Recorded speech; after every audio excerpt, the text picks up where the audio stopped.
Praise lord. ప్రభువైన యేసు నామములో అందరి కొందనములు. ఇద్దరం దేవుని వాక్యం నుంచి యోహాను సువార్త 14వ అధ్యాయం 27వ వచనం.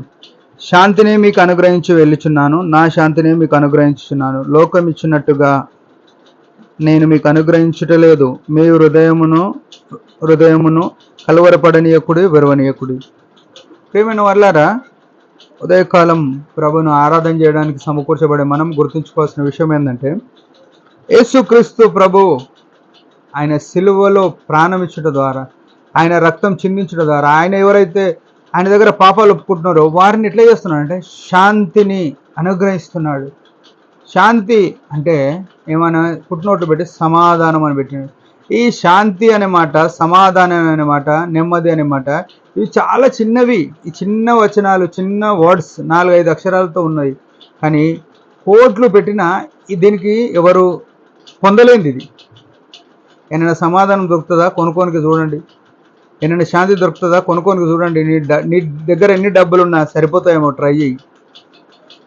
అయితే శాంతిని, నెమ్మదిని వెతుకుతున్నారు ప్రపంచము. ఎక్కడ వెతుకుతున్నారు? కొందరు తినడానికి వెతుకుతున్నారు. మంచి హోటల్లో తింటే నెమ్మదిగా ఉంటాం, హాయిగా ఉంటాం అనుకుంటారు. కొందరు స్నేహితులతో ఉంటుర్రు నెమ్మది కోసం, సమాధానం కొరకు. కొందరు సినిమా హాల్లోకి వెళ్తుర్రు. కొందరు ఇంకా టూర్లు వెళ్తుర్రు, అనేక పిక్నిక్లు, అనేక యాత్రలు చేస్తున్నారు, అనేక విదేశాలు తిరుగుతున్నారు, అనేక చోట్లు సందర్శించి నెమ్మది పొందాలనుకుంటున్నారు. కానీ అవన్నీ ఎట్లున్నాయంటే తాత్కాలికమైనవే. అంటే కొంతసేపే, కొన్ని గంటలే, కొన్ని దినాలే. యేసు ప్రభు సిలువ రక్తం ద్వారా ఆయన ఇచ్చిన నెమ్మది, సమాధానం అనేది అది ఎప్పటికీ ఉబుకుచుండు ఊట వలె ఉండే సమాధానం. దాన్ని ఎవడు నీ యొద్ద నుంచి తీసివేయడు. అందుకై నువ్వు ఆరాధన చేయాల. కోట్లున్నోనికి నెమ్మది లేదు. యేసు ప్రభు నెమ్మది నీకు అనుగ్రహించినాడు. ఆయన దగ్గరకు వచ్చి, ప్రభువా నేను పాపిని అన్నప్పుడు ఆయన ఇచ్చిన రక్షణ ఎంత గొప్పది. నువ్వు పాపివని తీర్పు నీ మీద ఉన్నప్పుడు ఎంత భారం ఉన్నది.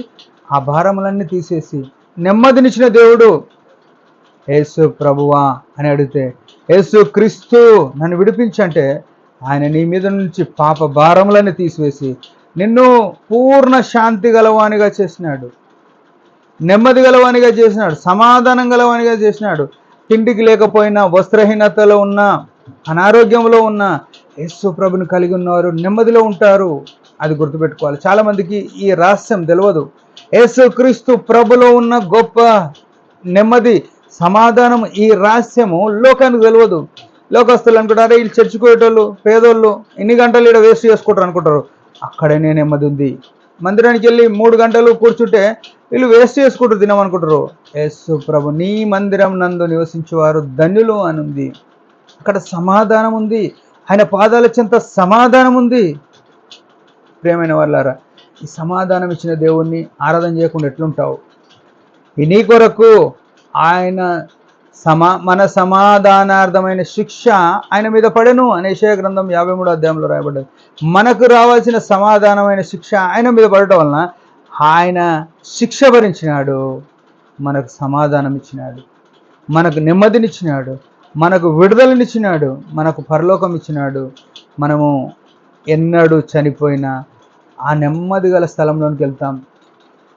లూకా సువార్త 16వ అధ్యాయంలో, అపోస్తల కార్యములు 16వ అధ్యాయంలో 24వ వచనంలో అంటాడు, తండ్రి అయిన ధనవంతుడు అంటాడు 25వ అధ్యాయంలో 25వ వచనంలో, తండ్రి అయిన అబ్రామా నా యందు కనికరపడి ఆ లాజరును నా యొద్దకు పంపు, ఒక్క చిటికెన వేలుతో నీళ్లు నా నోట్లో వేస్తాడంటే వాడు ఇక్కడ నుండి అక్కడ రాడు. నువ్వు నీ జీవితకాలం అంతా నీకు ఇష్టం వచ్చినట్టు సుఖం అనుభవించినావు, వాడు కష్టం అనుభవించినాడు, ఇప్పుడు నెమ్మది పొందుచున్నాడు అని చెప్పినాడు. నెమ్మది గల స్థలం పరలోకం. ప్రపంచంలో ఎవరికి తెలియదు, సస్తే ఎక్కడ పోతామో తెలియదు.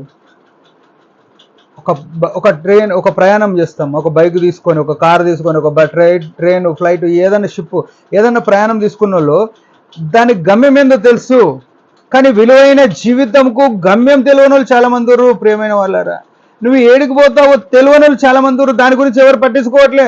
సస్తే వస్తాం, బతుకుదాం అని పిచ్చోలుగా మాట్లాడుతున్నారు. నువ్వు ఆరాధనకు వచ్చిన నీవు, నేను, ఆయన్నే గురి, ఆయన్నే గమ్యం. ఏసే గమ్యము. అపొస్తలుడైన పౌలు నేను గురి చూడను అనేవాళ్ళే కాదు, గురి యొద్దకు పరిగెత్తున్నా, యేసే గురి. అందుకై మనం ఆరాధన చేద్దాం. మన గురి అయిన యేసును మనం మహిమపరుద్దాం. దేవుడి మాట దీవించును గాక. చిన్న ప్రార్థన. పరమ తండ్రి యేసు ప్రభు నామములో వందనాలు. నీ యొక్క నమ్మకత్వాన్ని బట్టి, నీ మహిమను బట్టి స్తుతిస్తున్నాం.